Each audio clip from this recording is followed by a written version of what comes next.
Hello అండి, welcome to Vinnu colouring channel. పిండి పట్టీలు ఊరికే నల్లగా అయిపోతూ ఉంటాయి కదా, వీటిని క్లీన్ చేయడానికి అయితే చాలా టైం అయితే పడుతుంది. అలా కాకుండా నేను చెప్పే మెథడ్లో క్లీన్ చేస్తే వెండి పట్టీలు అనేది సులభంగా క్లీన్ చేసుకోవచ్చు అనమాట. తెల్లగా వచ్చేస్తాయి అనమాట. దీనికోసం వచ్చేసి ఒక పాత్రలో వెండి పట్టీలను వేసి 1/2 టీ స్పూను వంట సోడా, మన దగ్గర ఉండే సర్ఫ్ 1 స్పూన్ వేసుకోవాలి. సర్ఫ్ లేకపోతే ఇలా చిన్న చిన్న ముక్కలు అయినా సర్ఫ్ ఎక్సెల్ సోప్ని అయితే కట్ చేసేసుకోండి. ఇలా 5 నిమిషాల పాటు మీడియం ఫ్లేమ్లో మరపెట్టాలి. ఇలా మరపెట్టిన తర్వాత చూసారు కదా, మ్యాక్సిమం అయితే కొద్దిగా తెల్లగా అయితే వచ్చేసాయి.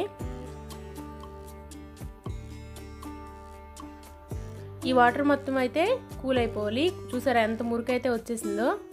ఈ కూల్ అయిపోయిన తర్వాత మన దగ్గర ఉండే పాత బ్రష్తో రిన్ సోపు, లేదంటే మన దగ్గర ఏ సోప్ ఉంటే ఆ సోపు, బట్టల సోప్ అయితే ఉంటాయి కదా, ఆ బట్టల సోప్తో అయితే ఇలా నేను చూపిస్తున్న విధంగా అయితే క్లీన్ చేసుకోండి. 2 నిమిషాల పాటు ఇలా నీట్గా క్లీన్ చేసుకోమంటే పట్టీలు అయితే కొత్త వాటిలా మెరిసిపోతాయి. మొత్తం ఒక పట్టీ మొత్తం క్లీన్ చేసేసాను. ఇంకో పట్టీ అయితే మీకు వేరియేషన్ చూపిస్తాను చూడండి. ఆ పట్టీకి తేడా అయితే మీరే చూడండి. మనం క్లీన్ చేసిన పట్టీకి క్లీన్ చేయని పట్టీకి అయితే తేడా అయితే తెలుస్తుంది. చూసారు కదా, ఈ పట్టీ అయితే చాలా వైట్గా వచ్చేసింది. ఇలా రెండో పట్టీని కూడా క్లీన్ చేసుకొని శుభ్రంగా ఒకసారి మంచి వాటర్తో అయితే క్లీన్ చేసేయండి. ఇలాంటి ఎన్నో మోర్ వీడియోస్ కోసం అయితే మన ఛానల్ అయితే సబ్స్క్రైబ్ చేసుకోండి. Okay, bye friends, thanks for watching.